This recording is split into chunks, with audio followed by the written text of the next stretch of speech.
것인 마태복음 11장 1절부터 24절 말씀을 중심으로 마태복음 강의 43번째 시간으로 주님께 실망하지 않는 사람이 복이 있습니다 라는 제목의 말씀으로 잠시 은혜를 나누겠습니다.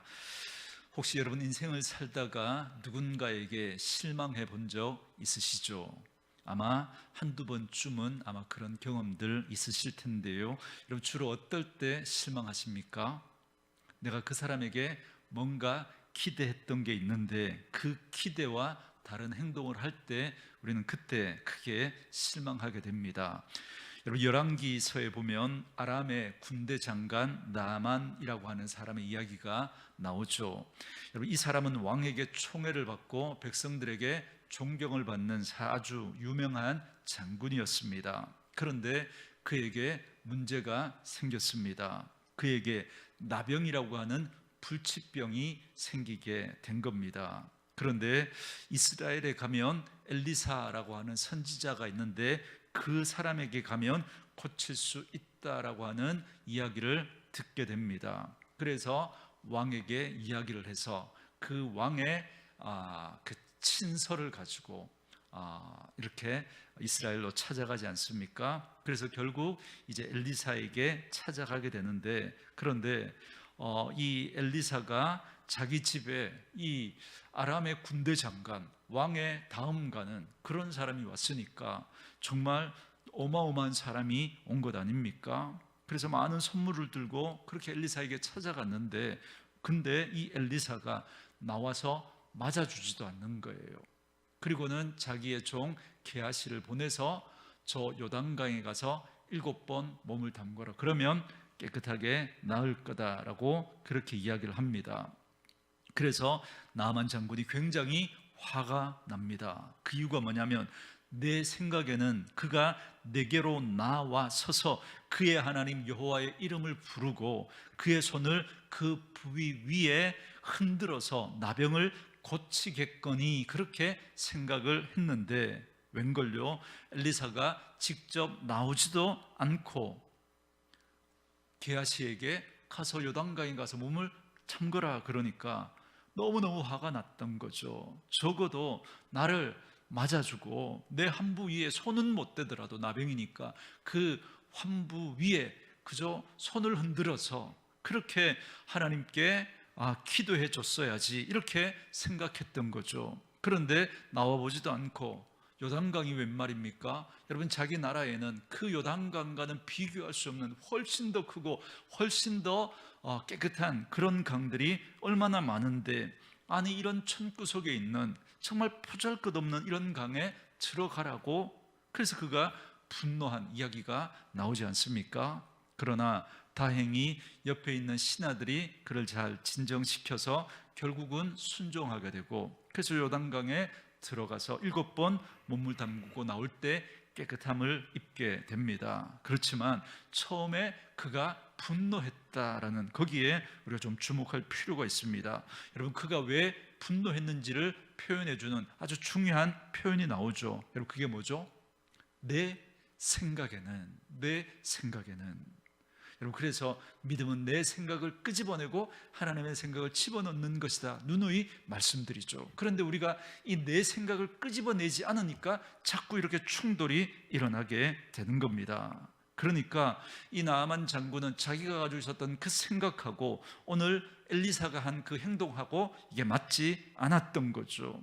그래서 자기가 기대했던 것이 있었고 자기가 생각했던 게 있었는데 그게 맞지 않으니까, 그 기대가 무너지니까 실망하고 그 실망이 결국은 분노로 이어졌던 겁니다.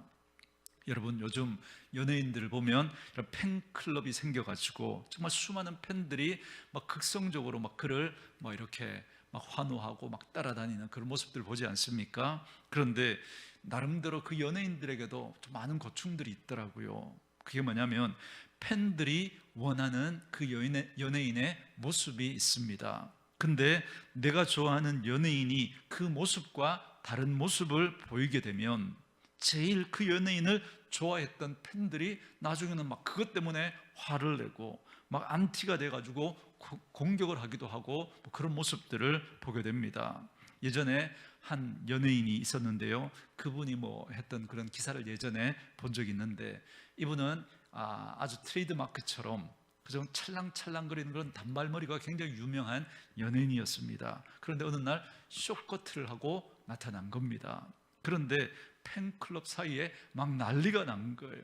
아니, 쇼커트가 웬 말이냐, 우리는 너 그런 모습 싫다라고 하면서 막 이렇게 팬들이 막 거기에 화를 내는 모습을 보면서 이 연예인이 굉장히 당황해하는 그런 이야기가 이렇게 이야기를 들은 적이 있습니다. 또 어떤 남자 연예인 같은 경우에는요, 굉장히 이렇게 유명한 연예인인데, 이분은 좋아하는 이 팬클럽의 많은 팬들이 당신은 영원한 우리의 오빠로 남아야 한다고, 막 그래서 당신은 절대로 결혼하면 안 된다고, 그래서 늘 우리의 오빠로 남아 있어야 된다고 막 그렇게 생각을 한 겁니다. 하지만 여러분, 이분에게도 사생활이 있지 않겠습니까? 그래서 좋아하는 사람이 생겼고, 그런데 이걸 또 알리면 팬들이 실망하게 되니까 비밀리에 이렇게 연애를 하다가 결혼을 하고 애까지 생겼습니다. 그런데 여러분, 어떻게 이 소문이 안 퍼지겠습니까? 그래서 몇몇 사람들이 이제 또 보게 되고, 또 이게 막 이야기가 나오면서 결국은 이제 이야기를 한 거죠. 사실은 결혼을 했고 이제 사이에 아이도 있다고 이제 이야기를 했습니다. 그랬더니 많은 연예인들이 어떻게 그럴 수 있냐고 막 우리를 막 기만했다고 하면서 막 이렇게 난리가 났던 그런 이야기도 들어본 적이 있습니다. 그러니까 그들은 연예인의 있는 모습 그대로를 좋아한 게 아니라 내가 원하는 모습이 있고 거기에 딱 들어맞아야 된다라고 하는 나름대로의 그런 어떤 틀을 가지고 그 틀에 자기가 좋아하는 그 사람을 거기에 맞추려고 했던 거죠. 그런데 거기에서 벗어나는 그런 행동을 하게 되니까 실망하는 거죠. 그런데 여러분, 사람들에게 우리가 이런 것 때문에 실망할 때가 있는 것처럼 여러분, 하나님에게도 우리가 그렇게 실망할 때가 있습니다. 왜 실망할까요? 왜? 하나님이라면 이렇게 해야 된다라고 하는 우리 나름대로 하나님에 대한 기대, 하나님에 대한 우리 나름의 어떤 그런 기대하는 모습이 있는 거죠. 그런데 하나님이 내 생각과 기대와는 그런 다른 모습을 보이게 될 때, 그때 우리는 하나님에게 실망하고 섭섭해하기도 하고, 때로는 그것 때문에 화를 내고, 또 심하면 하나님을 떠나는 그런 경우도 있습니다. 부끄러운 이야기지만 저도 예전에 저희 아버님이 이렇게 대장암에 이렇게 걸렸을 때인데요, 제가 그때 목사니까, 그리고 저희 집안에 예수 믿지 않는 그런 분들이 있었기 때문에, 그리고 저희 아버님도 제가 목사니까 그냥 어쩔 수 없이 교회만 이렇게 다니고 제대로 예수를 믿지 않았거든요.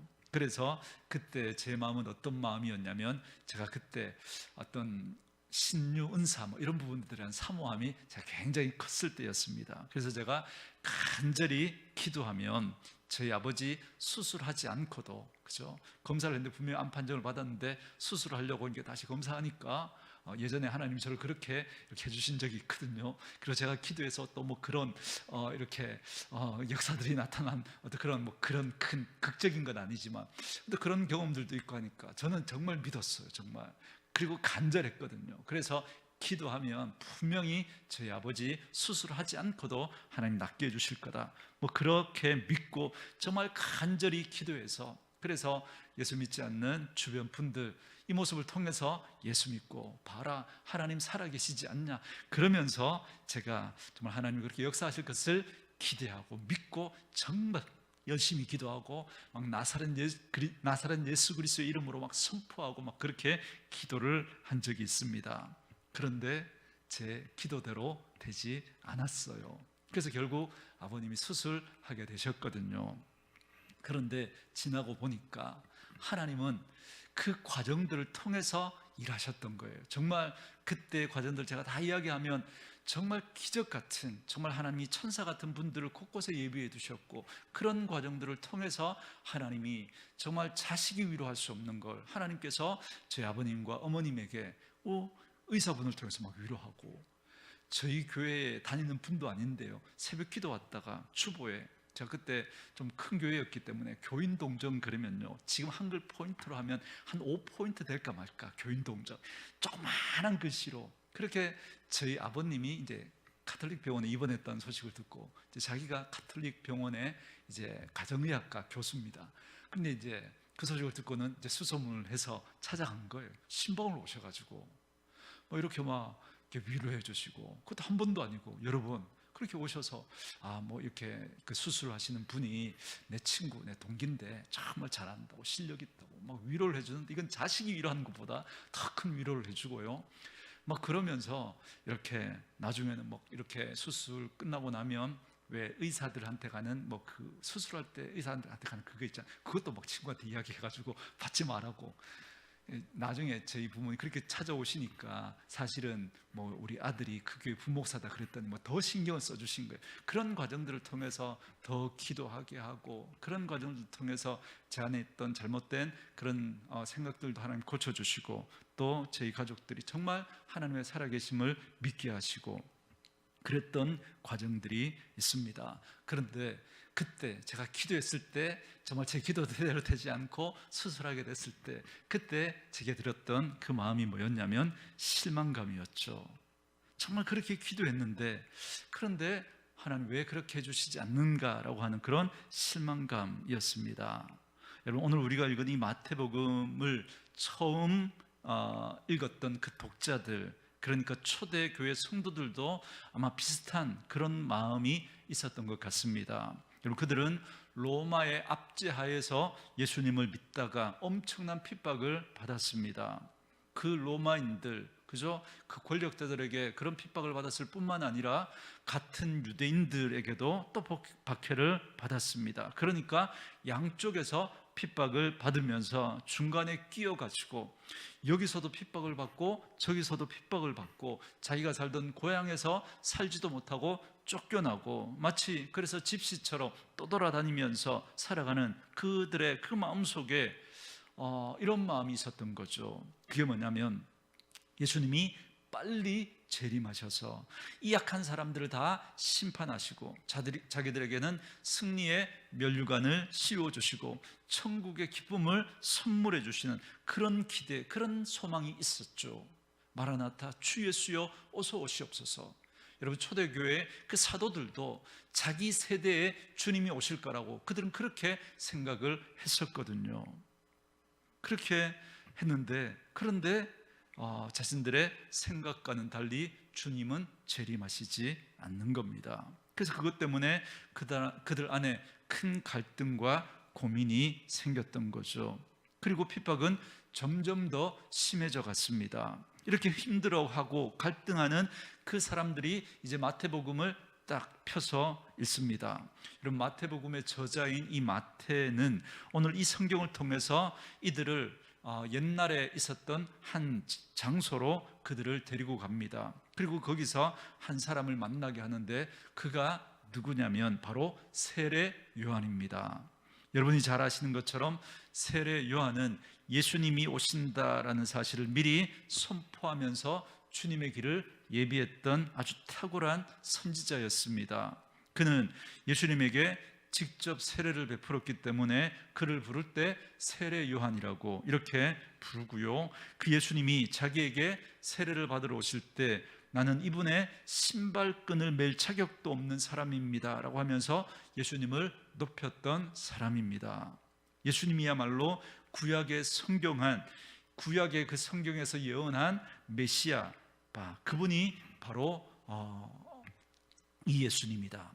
그래서 이분은 세상 죄를 지고 가는 하나님의 어린 양이다 라고 선포했던 사람이 바로 이 세례 요한입니다. 그런데 오늘 본문에 보면 이 세례 요한이 뭔가 좀 실망한 듯한, 그래서 예수님에 대해서 약간 의심하고 흔들리는 듯한 그런 모습을 발견할 수 있습니다. 그리고 오늘 본문에 보면 지금 세례 요한은 감옥에 갇혀 있습니다. 그가 왜 감옥에 갇혀 있었냐면 당시에 그 유대 땅을 지배하고 있었던 그 분봉 왕이 헤롯 안티파스였습니다.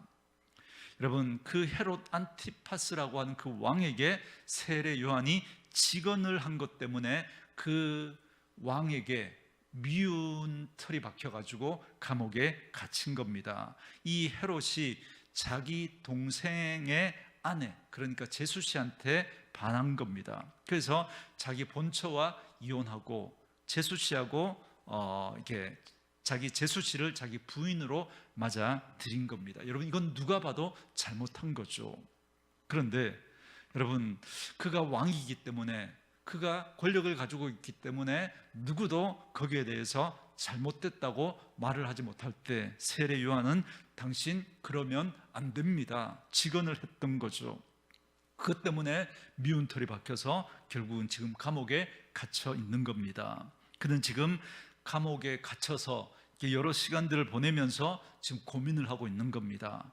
분명히 이사야 61장 1절에 보면 예수님의 오심에 대해서 예언하면서 이렇게 말했거든요. 주 여호와의 영이 내게 내리셨으니 이는 여호와께서 내게 기름을 부으사 가난한 자에게 아름다운 소식을 전하게 하려 하심이라. 나를 보내사 마음이 상한 자를 고치며 포로된 자에게 자유를, 갇힌 자에게 노임을 선포하며, 이렇게 여러분 말씀이 나옵니다. 자, 지금 세례 요한이 어디에 있어요? 감옥에 갇혀 있어요. 갇힌 자에게 뭘 주실 거라고요? 노임을. 그렇게 자기가 바른 말 한 것 때문에 지금 이렇게 갇혀 있지만 분명히 하나님께서 나를 노임받을 수 있도록 해주실 거다라고 하는 그런 기대가 있었던 거예요. 여러분, 그런데 웬걸요? 시간이 지나도 풀려날 기미가 보이지 않고 상황은 점점 더 꼬이고 있습니다. 어쩌면 이러다가 죽을 수도 있는 그런 상황에 내몰리게 된 거죠. 안 풀려나는 거예요. 풀릴 줄 알았는데. 게다가 자기가 잘못했다고 소리쳤던 그 헤롯은 그냥 떵떵거리며 잘 살고 있는 겁니다. 그리고 세례 요한이 요단강에서 세례를 베풀 때 그가 선포했던 메시지가 있습니다. 도끼가 나무 뿌리에 놓여 있다. 이제 메시아가 오면 심판을 선포하게 될 거니까 이제 심판이 임박했고 이 악한 것들 다 하나님이 찍어버리실 것이고 그러면 놀라운 새로운 세상이 만들어질 것이다 라고 그는 선포했는데, 악한 사람은 여전히 떵떵거리면서 잘 살고 있고 자기는 지금 감옥에 갇혀 있는데 풀려날 기미도 보이지 않습니다. 그래서 이 세례 요한이 그것 때문에 지금 흔들리고 있는 거죠. 그리고 세례 요한이 그리고 결정적으로 세례 요한이 이렇게 흔들렸던 것 중에 하나는 저는 이게 아닐까 생각합니다. 여러분, 그래도 다른 사람은 몰라도 예수님이라면, 정말 그가 하나님이 보내신 메시아가 맞다면 적어도 정말 옳은 말 하다가 옳은 일 하다가 감옥에 갇힌 자기한테 한 번은 신방 와줄 거라고 생각한 거예요. 여러분, 그렇지 않겠습니까? 한 번 그렇게 찾아와 줄 수도 있잖아요. 그래, 힘들지, 손잡아주고 위로해주고, 여러분 그랬다면 참 좋았을 텐데 웬걸요? 예수님은 한 번도 찾아가지 않는 겁니다. 아마 세례 요한은 그래서 예수님에게 실망하고 자기의 기대도 무너지고, 그러면서 과연 저분이 하나님이 보내신 메시아가 맞나라고 하는 의심도 들었던 것 같습니다. 그래서 사람들을 보내서, 자기 제자들을 보낸 거죠. 보내서 예수님에게 물어본 거예요. 오실 그이가 당신입니까? 다시 말하면 당신이 메시아 맞습니까? 혹시 내가 사람 잘못 본 거 아닙니까? 이렇게 물어본 거예요. 여러분, 지금 이 세례 요한의 마음과 이 마태복음을 읽는 그 독자들의 마음이 비슷한 거죠.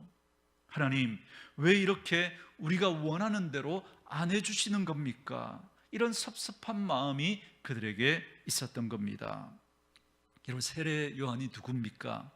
여자가 낳은 자 중에 세례 요한보다 더 큰 사람은 없다라고 하면서 그렇게 칭찬하셨던 사람이고, 예수님을 보고 세상 죄를 지고 가는 하나님의 어린 양이라고 했던 놀라운 고백을 했던 사람인데, 어떻게 세례 요한이 저렇게 흔들릴 수가 있나?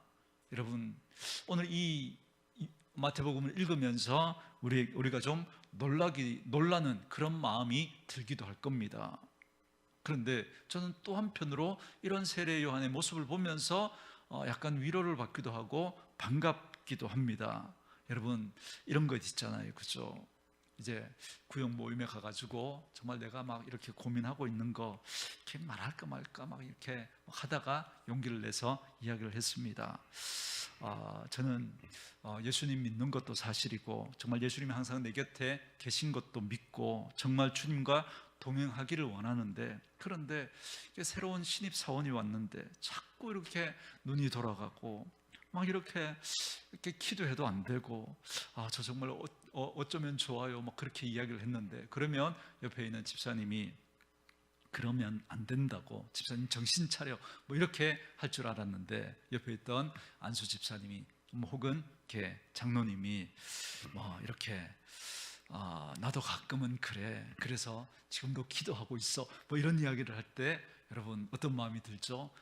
나만 이렇게 고민하는 게 아니었구나, 약간 이분도 이렇구나 이렇게 당황되기도 하지만, 그러나 나만 이런 게 아니구나 싶은 마음이 들면서 약간 위로도 여러분 되지 않습니까? 그렇죠? 지금 아마 여러분 우리도 그런 마음, 이런 세례 요한, 예수님께서 여자가 낳은 자 중에 이보다 큰 이가 없다라고 할 만큼 그렇게 예수님이 칭찬하셨던 세례 요한도 지금 예수님에게 지금 흔들리는 섭섭한 마음이 들어서 실망해하는 이런 모습들을 보면서 우리가 좀 위로를 받는 그런 포인트가 있다는 거죠.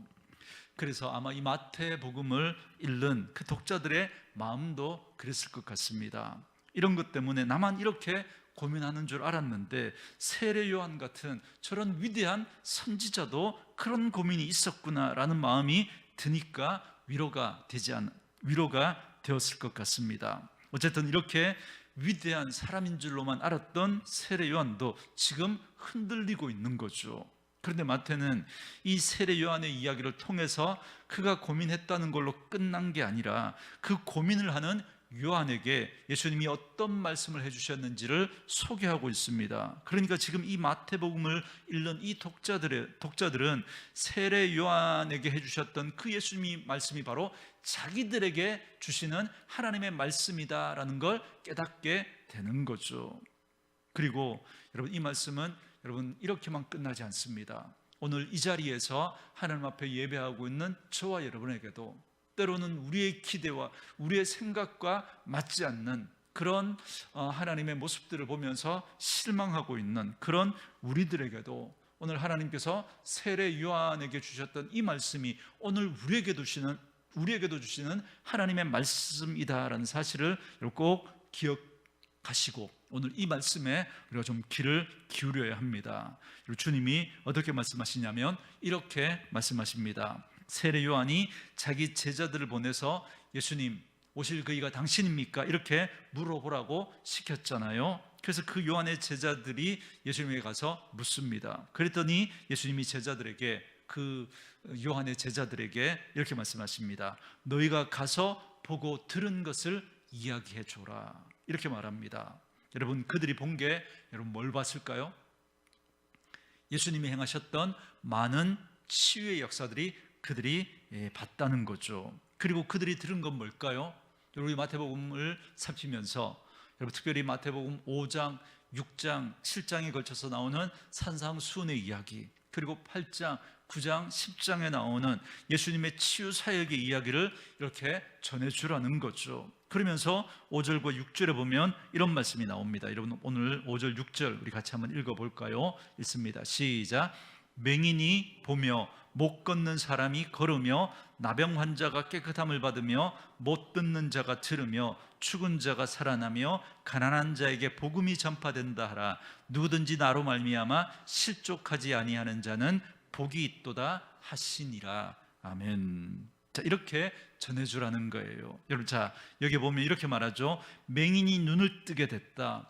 어둠 가운데 있던 사람이 빛을 보게 되었다. 그리고 여러 질병으로 절망 가운데 있던 사람들이 소망 가운데 나오게 되었다. 그리고 죽음에 있었던 사람들이 생명을 얻게 됐다. 이렇게 이야기합니다. 근데 지금 주님의 말씀은 단지 예수님이 오셔서 병자들을 고쳐주셨다라고 하는 걸 이야기하는 그 정도가 아니라 지금 어둠에 있는 사람들에게 빛을 주었고 절망하고 있는 사람들에게 소망을 주었고 죽음 대신에 생명을 주었다는 거예요. 좀 더 자세하게 여러분 말씀드리면 예수님은 빛을 주신 분, 그 이전에 주님 자신이 빛이라는 거예요. 주님이 소망이셨고 주님이 생명이셨다라고 하는 이 이야기를 하고 계신 겁니다. 이 이야기를 세례 요한에게 가서 전해주라는 겁니다. 그러니까 오실 그이가 당신입니까? 라고 물었던 그 세례 요한에게 맞다는 거죠.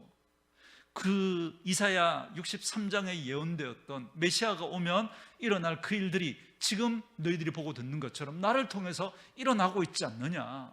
그러니 내가 오실 그 메시아가 맞다, 그 이야기를 전해주라고 한 겁니다.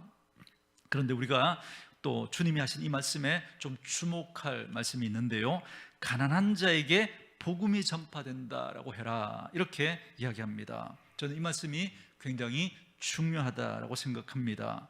물론 여기서 말하는 가난한 자는 1차적으로 경제적으로 굉장히 힘든 사람들을 이야기하는 게 맞습니다. 그러나 여러분, 이 가난한 자는 그 이상을 이야기합니다.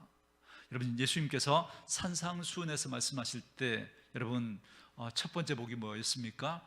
심령이 가난한 자는 복이 있다. 그들이 천국이 그들의 것이다. 그렇게 말씀해 주셨잖아요. 그죠? 여기에 심령이 가난한 자들이 누굽니까?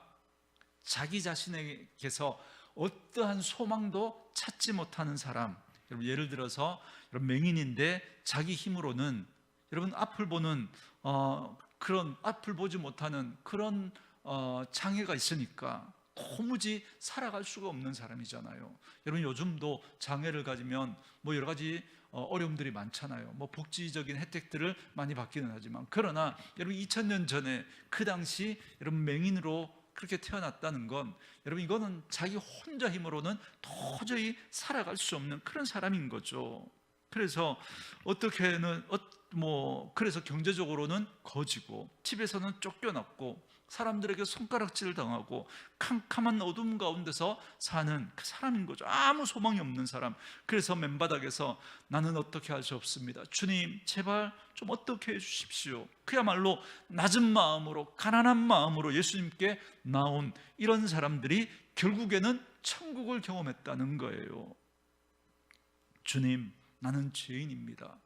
나는 세리고 사람들에게 손가락질을 받고 정말 인간 쓰레기 취급을 받는 사람입니다. 우리 같은 사람들 아무도 같이 밥을 먹으려고 하지 않습니다. 인사도 안 합니다. 나 같은 죄인도 주님 앞에 나아가면 소망이 있습니까? 라고 할 때 주님께서 그 가난한 마음으로 주님 앞에 찾아온 그 사람에게 그를 하나님의 자녀로 받아주시고 천국 백성으로 삼아주시고 천국의 기쁨을 선물로 주시는 겁니다. 그래서 당신들이 가서 세례 요한에게 이야기하십시오. 그들이 당하는 고난과 어려움, 질병으로 인한 어떤 여러 가지 그런 절망, 인간들에게 버림받는 그런 아픔들, 또 당신들이 겪는 여러 가지 그런 물질적인 어려움들, 그러한 것들 가지고 여러분 실망하지 마시고 오히려 그것 때문에 오히려 주님 앞에 나아간다면 주님께서 여러분의 인생 가운데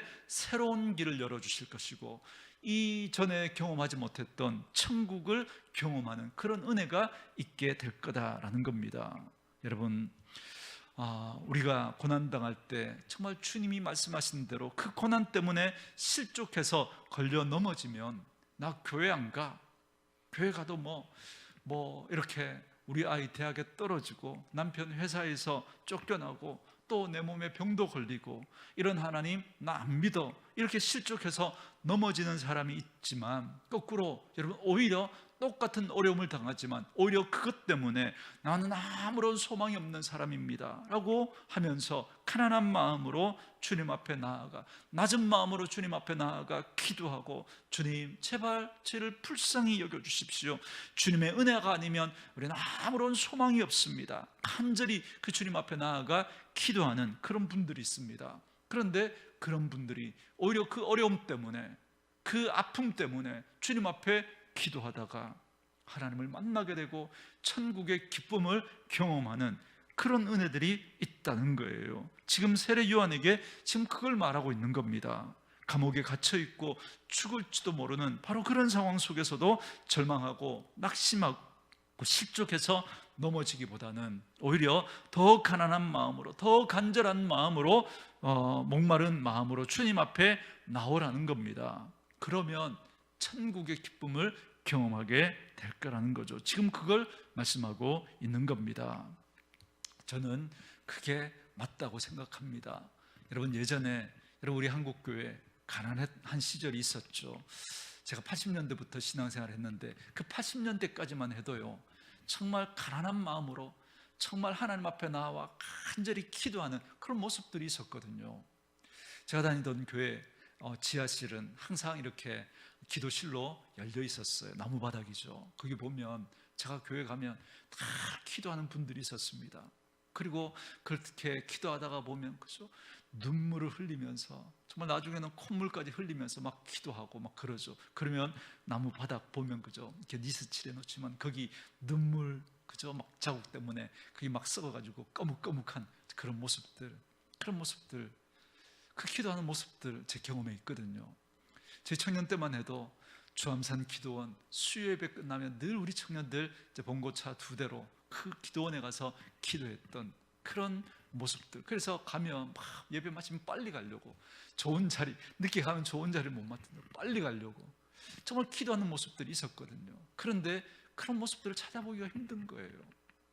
예전에 보면요, 이렇게 아이들 키울 때 보통 뭐 서너 명씩 그렇게 키우잖아요, 그죠? 뭐 철야기도 뭐 이렇게 할 때 보면 그죠? 아이를 업고 손에 들고 그렇게 와가지고 막 기도하는 그런 모습들. 여러분, 예전하고 지금하고 비하면 여러분 얼마나 우리 행편들이 많이 나아졌어요, 그죠? 그런 모습들을 보기가 힘든 거예요. 그런데 그때 보면요, 그런 가운데 주님을 만났던 기쁨들이 있어요. 그때 주님을 만났던. 그래서 지금도 동기들을 만나면 그때 그 시절, 그 청년 시절 함께 신앙생활하면서 또 이제 그때 어려웠지만 그때 함께 신앙생활하면서 그때 나누었던 그런 기쁨들을 이렇게 만나면 자꾸 그 이야기들을 자꾸 하게 되는 거예요. 그때가 참 좋았는데 그런 이야기들을 참 많이 합니다. 아마 제 나이 이상 되신 분들은 아마 그런 경험들 아마 다들 있을 겁니다. 여러분, 여러분의 삶 가운데 고난이 찾아올 때, 어려움이 찾아왔을 때, 그래서 주님께 실망할 때 그것 때문에 넘어지지 마시고 낙심하지 마시고 오히려 그 가운데 더욱 낮아져서 더 겸손해져서 더욱 간절해져서 더욱 가난한 마음으로 주님 바라보며 기도할 수 있기를 소망합니다. 그때 주님께서 여러분에게 이전에 경험하지 못하였던 정말 놀라운 천국의 기쁨을 선물로 허락해 주실 줄 믿습니다.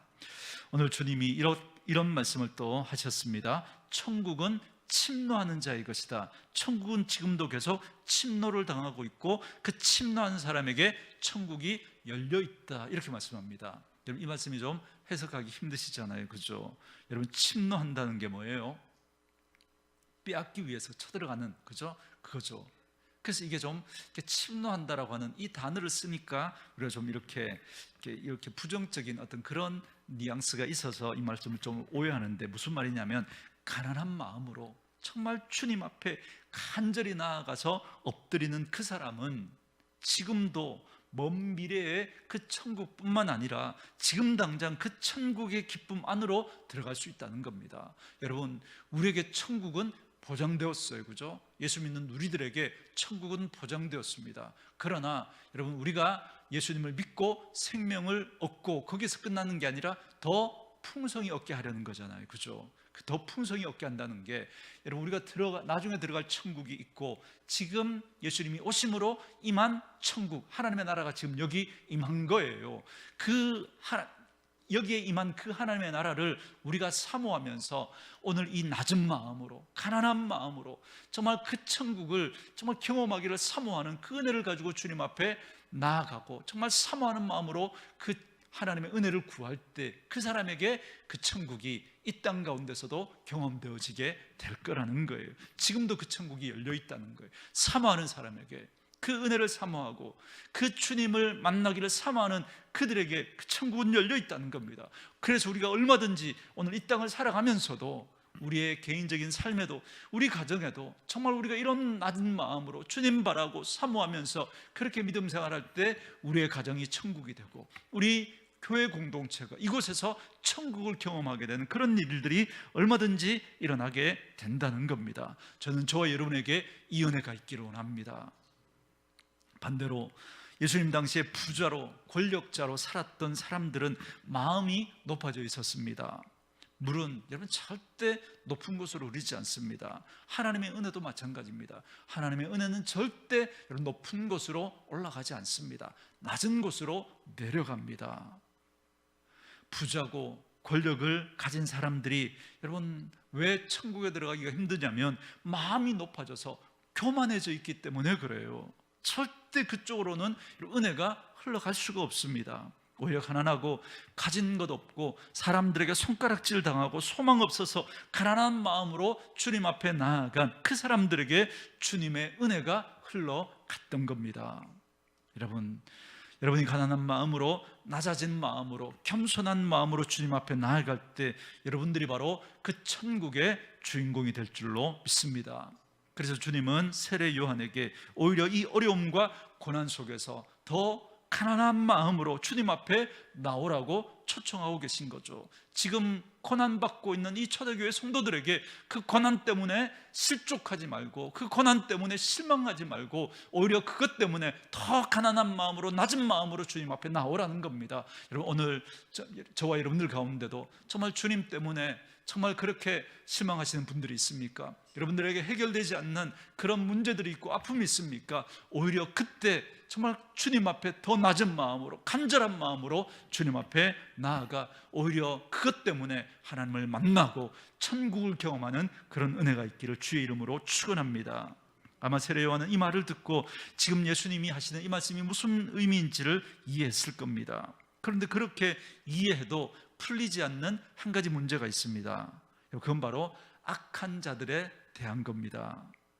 좋습니다. 저는 이 어려움 가운데 가난한 마음으로, 낮은 마음으로 주님 앞에 나아갈게요. 그런데 이 나쁜 놈들, 이 악한 놈들, 이들은 여전히 나쁜 짓 하고 그러면서도 떵떵거리고 잘 먹고 잘 살고 죽을 때도 편안하게 죽고, 이건 뭔가 잘못된 것 아닙니까? 여기에 대해서 풀리지 않는 의문이 여전히 남아있는 거죠. 아마 저와 여러분들 중에도 그런 고민을 하시는 분들이 있을 겁니다. 회사에 1년 좀 먼저 왔다고 그 칫꼬리만한 권력을 가지고 막 나를 갈구고 막 힘들게 하고 막 그런 인간들, 그냥 하나님이 확 좀 막 어떻게 주셨으면 좋겠는데, 그런데 오히려 그런 사람들이 막 이렇게 자기 또 윗사람, 또 힘 있는 사람들이 얼마나 또 딸랑거리면서 아부를 잘하는지, 막 그래서 막 그런 사람들이 막 승진하고 잘 나가고 막 이런 모습들을 우리가 본단 말이죠. 그리고 내 돈 떼먹고 나를 이렇게 형곡, 이 하구리 골짜기로 이렇게 밀어놓은 그놈은, 이 나중에 보니까 이렇게 소식이 들려오는데 대구에 돈을 많이 벌어가지고 빌딩을 샀다, 뭐 이러면 그저 막 꼭지가 돌아가는 거죠, 그죠? 아니, 저런 놈을 하나님이 어떻게 그냥 보고만 계시냐고. 그런 고민을 하는 사람들을 위해서 주님께서 계속해서 말씀을 주시는데요, 특별히 주님의 놀라운 기적을 경험했던 대표적인 동네들을 이야기하십니다. 고라신, 그리고 벳세다, 가버나움이라고 하는 이런 동네들을 주님께서 예를 들어서 설명하십니다. 여러분, 이들은 가장 가까이에서 주님의 기적을 많이 체험했던 사람들입니다. 가장 가까이에서 주님의 말씀을 들었던 사람들입니다. 그런데 이들이 끝까지 믿지 않고 버티고 있다는 말이죠. 그래서 주님이 경고하십니다. 마지막 심판날에 이들이 소돔 고모라가 받았던 심판보다 더 큰 심판을 받게 될 것이다 라고 경고하시는 거예요. 그러니까 우리의 기대는 잘못한 사람들, 악한 사람들, 그들이 지금 당장 벼락 맞아서 하나님의 심판을 받았으면 좋겠는데, 주님은 그 심판을 유예시킨다는 거죠. 그래서 주님 재림하시는 날, 그날 심판하시겠다라고 말씀하십니다. 그래서 여러분, 그냥 내버려 두시는 거 있잖아요. 여러분, 그게 심판인 거예요, 어찌 보면. 그런데 우리는 조금만 잘못해도 하나님이 막 이렇게 간섭하시는 것 같잖아요. 그게 은혜라니까요. 여러분 잘못하는데 막 이렇게 잘 살잖아요. 또 막 잘못하는데 잘 살잖아요. 여러분 그거 심판이라니까요. 내버려 두시는 거예요. 그 상실한 마음대로, 그 욕심대로 하나님 내버려 두시는 거예요. 그게 심판이라니까요. 그랬다가 마지막 주님의 재림의 날 그들이 심판을 받게 될 겁니다. 여러분이 마라톤 선수라고 한번 생각해 보세요. 자, 지금 코스를 따라 막 열심히 뛰고 있습니다. 그런데 반칙하는 사람들이 있는 거예요. 이 코스로 이렇게 가야 되는데 막 우리 이렇게 둘러가야 되는데 샛길로, 그죠? 지름길로 막 가가지고 우리 앞에 막 가는 거예요. 또 막 어떤 사람은 막 나는 막 이렇게 막 열심히 뛰어가고 있는데 막 뒤에서 막 내 발을 걸어가지고 나를 넘어뜨리고 그러고 막 추월해서 가는 거예요. 그래서 막 뛰어갔는데 앞에 보니까 반칙한 사람들이 막 1등하고 2등하고 막 3등 하는 거예요.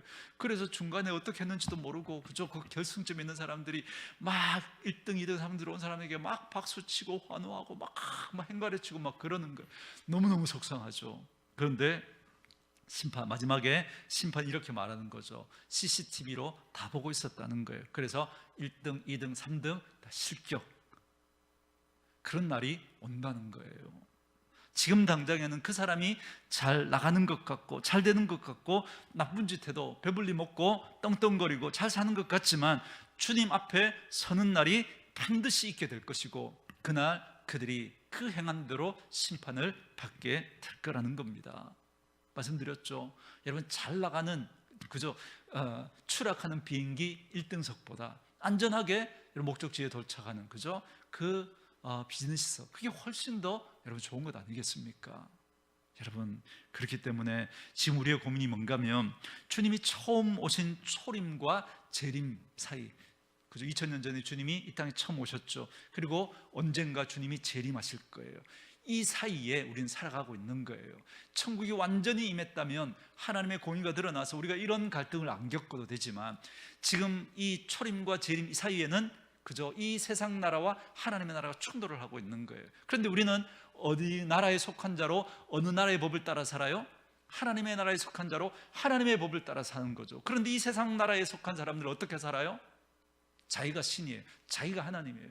어떻게 해서든 자기 욕심대로 그죠? 다른 사람 끌어내리고 반칙을 해서라도 어떻게 해서든 자기가 원하는 거 얻어내면 되고 잘 살면 되는 거예요. 그래서 이 사람들이 잘 사는 것처럼 보여요. 그러나 반드시 주님 재림하시는 이 날이 있다는 거예요. 그렇기 때문에 우리는 이 날을 바라보면서 오늘 이 초림과 재림 사이에 이 갈등들을 이겨내면서 살아가야 한다는 거죠. 그래서 주님이 지금 당장 오셔서 심판하시면 좋겠는데 그렇게 하지 않으시고 주님 재림하실 이때 하나님께서 그때까지 그냥 유예하시고 지켜보는 그런 경우들이 있다는 거죠. 그런데 주님은 특별히 주님의 말씀을 받아들이지 않고 주님 앞으로 나오지 않는 이 사람들의 특징을 설명하면서 아주 재밌는 비유를 또 하나 들고 계십니다. 아이들이 이제 자기들끼리 이렇게 막 소꿉놀이를 하는 거예요. 요즘도 아이들 소꿉놀이 하는 거 보면 그죠? 너는 엄마 해, 나는 뭐 아빠 할게, 그죠? 뭐 여보, 그죠? 뭐 그러면서 막 이렇게 소꿉놀이를 하는 것처럼 옛날에 예수님 당시에 그 아이들도 이렇게 그런 소꿉놀이를 한 모양입니다. 그래서 이제 결혼식 놀이를 하는 거예요. 이제 결혼식 잔치를 하는데 거기 보면 뭐 누가 신랑하고 누가 신부하고 나는 뭐 이렇게 들놀이 설게, 나는 그리고 축하하는 피리를 불게, 그럼 넌 춤을 춰, 뭐 그러면서 이제 소꿉놀이를 하는 거예요. 그래서 나는 막 피를 불어요. 그러면 어떻게 해야 돼요? 다른 사람들은 막 축하를 해야 되는 거죠. 그런데 멀뚱히 서서 아무도 거기에 그저 막 춤을 추고 막 그러지 않는 거예요. 야, 내가 피를 불면 너 춤춰야지 그러는데 뭐 이거 가짜잖아. 그런데 뭐 굳이 춤출 거 있냐고 이러면서 춤을 안 추는 거예요. 그리고 또 장례식 놀이를 합니다. 자, 누가 돌아가셨다고 가정하고 막 아이고 막 이렇게 막 곡을 하고 그죠? 그러면 이제 옆에 있는 아이들도 같이 따라서 아이고 그렇게 곡을 해야 되는데 안 우는 거예요. 왜 안 울어? 같이 울어야지. 그러니까 이거 다 가짜잖아. 뭘 하러 울어? 그러면서 가만히 있는 거예요. 이런 놀이를 하는 아이들의 진모습을 주님이 이야기하시는 겁니다. 그러면서 이렇게 말하는 거예요. 지금 예수님은 놀이를 하시는 게 아니고 진짜 복음을 전하고 있고 진짜 이들에게 가장 중요한 것을 보여주고 있고 어둠에서 빛으로, 절망에서 소망으로, 죽음에서 생명으로 가는 놀라운 진리를 전하는데, 그런데 많은 사람들이 마치 장난하는 것처럼 구경하고 있다는 거예요. 어쭈구리 제법 좀 이렇게 잘하는데, 뭐 이렇게 말하는 거죠. 예수님이 막 복음을 전하고 막 이렇게 막 뭐 이적을 행하고 보면서 어쭈구리 좀 하는데 뭐 이러면서, 네가 귀신을 쫓아낸다고? 네가 뭔 귀신을 쫓아내? 옆에 있는 사람이 아니야, 진짜 귀신을 쫓아내는 거 내가 봤어. 에이, 그럴 리가 있나? 만약에 그게 사실이라면 아마 귀신의 왕 바알세불의 힘을 쫓아서 쫓아내는 거야. 뭐 그리고는 저 예수라고 하는 사람들을 막 저 예수님에 대해서 비아냥거리면서 저 예수라고 하는 그 사람 좀 보라고 맨날 저 세리들하고 죄인들하고 그렇게 희덕거리고, 그런 거 보니까 그 나물에 그 밥이지 뭐. 저 봐봐, 맨날 먹는 거, 포도주 마시고 먹는 것만 탐하는 그런 모습 보라고. 뭐 그러면서 예수님의 이야기를 듣지 않습니다. 여러분, 이들이 왜 이랬을까요? 그들의 마음이 높아졌기 때문인 거죠. 그 마음이 높아졌기 때문에, 그래서 아무리 기적을 보여주고 아무리 말씀을 전해도 눈도 깜짝 안 하고 계속 무반응인 겁니다. 그리고는 주님의 말씀을 무시해 버리는 거예요. 여기에 대해서 주님은 오늘 우리에게도 지금 도전하고 있는 겁니다. 지금 우리에게 주님께서 설명하시기 위해서 아주 재미난 이야기를 또 하나 해주시는데요, 세례 요한은 예수님의 오심을 가장 가까이에서 예언한 가장 탁월한 선지자라고 그 선지자라고 이렇게 말씀해 주십니다. 11절에 보면 그 여자가 낳은 자 중에 세례 요한보다 더 큰 자가 없다, 이렇게 말씀해 주시죠. 그런데 그 다음 말씀이 더 재밌습니다. 여러분, 우리 11절 말씀 우리 같이 한번 읽어볼까요? 11절 같이 읽습니다. 시작. 내가 진실로 진실로 너희에게 말하노니 여자가 낳은 자 중에 세례 요한보다 큰 이가 일어남이 없도다. 그러나 천국에서는 극히 작은 자라도 그보다 크니라. 아멘. 자, 세례 요한은 예수님이 이제 오십니다, 이분이 메시아입니다, 이런 얘기를 했잖아요. 그 정도였는데 그는 이전에 있던 어떤 선지자보다 더 주님 가까이에서 예언한 가장 위대한 선지자였다라는 거죠. 그런데 그 사람보다, 그 세례 요한보다 오히려 맹인이고 나병 환자고 세리고 창녀고, 그래서 사람들에게 손가락 받던 그 사람들이 가난한 마음으로 주님을 만났을 때 이들이 천국의 주인공이 될 거라는 거예요. 그런데 예수님이 거기서 그치지 않고 더 놀라운 이야기를 하죠. 이 사람들이 누구보다 더 크다고요? 세례 요한보다. 여러분, 세례 요한이 여자가 낳은 자 중에 가장 크다고 했는데, 가장 위대한 선지자라고 했는데, 그런데 천국에서는 너희들이 그렇게 무시하고 손가락질했던 그런 사람들, 오히려 그것 때문에 가난한 마음으로 주님 앞에 나와 주님을 만났던 그 사람들이 천국에서는 이 세례요한보다 훨씬 더 크다라고 말씀해 주시는 거죠. 자, 그렇다면 이제 우리는 어디에 서야 할지를 여러분 말씀을 통해서 결정하셔야 됩니다. 때로는 고난이 우리의 삶 가운데 찾아오고 환난이 찾아오고 위기가 찾아올 때 그것 때문에 갈등하고 실망하고 주님 떠나는 그런 자리로 갈 것인가, 아니면 가난한 마음으로 들어와서 세례 요한보다 더 큰 천국의 주인공의 자리에 설 것인가, 이건 우리의 선택의 몫인 것이죠. 저는 특별히 여러분 스스로에게 이런 질문을 던져보셨으면 좋겠습니다. 오늘 이 자리에 계신 분들은 그래도 정말 은혜를 사모하는 분들이 있기 때문에 이 피곤한 수요예배 시간에 나오신 분들이겠지만, 여러분, 많은 분들이 정말 주님 앞에 예배하러 나올 때, 특별히 주일날 정말 의무감에서 내가 하나님을 믿는데 안 나올 수는 없고, 그래서 도장 찍는 마음으로 그렇게 해서 하나님 앞에 도장 찍고 가는 분들이 많단 말이죠. 그러나 여러분, 정말 내가 하나님 앞에 바른 믿음을 소유하고 있는가 아닌가를 알려면 내 안에 간절함이 있는가, 정말 낮은 마음으로 주님 아니면 안 된다라고 하니 사모한 마음이 있는가 아닌가를 보면 내 신앙이 병들었는가 병들지 않았는가 그걸 알 수 있습니다. 그래서 나는 정말 이 예배의 자리에 나올 때 얼굴 도장 찍으러 왔는가, 아니면 주님 오늘도 주님 이 가운데 임재해 주셔서 나를 만나 주시고 저를 치유해 주시고 저를 회복시켜 주시고, 주님 오늘 우리 가정에 이런 문제가 있는데 하나님만이 해결해 주실 수 있습니다. 하나님 은혜를 베풀어 주옵소서. 하나님, 나도 정말 천국은 침노하는 자의 것이라고 말씀하셨는데 오늘 우리 가운데 임한 이 천국, 하나님 나도 경험하고 싶습니다.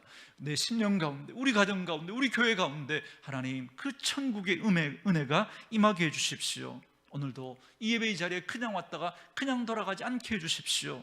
간절한 마음으로 여러분 오셨습니까? 여러분 그거 점검해 보셔야 돼요. 여러분 그러지 않고 피리를 불어도 춤추지 않고 곡을 하는데도 울지도 않으면서 시계만 보면서 빨리 끝나야 되는데 이러고 있다면 우리는 이미 병들어 있는 거죠.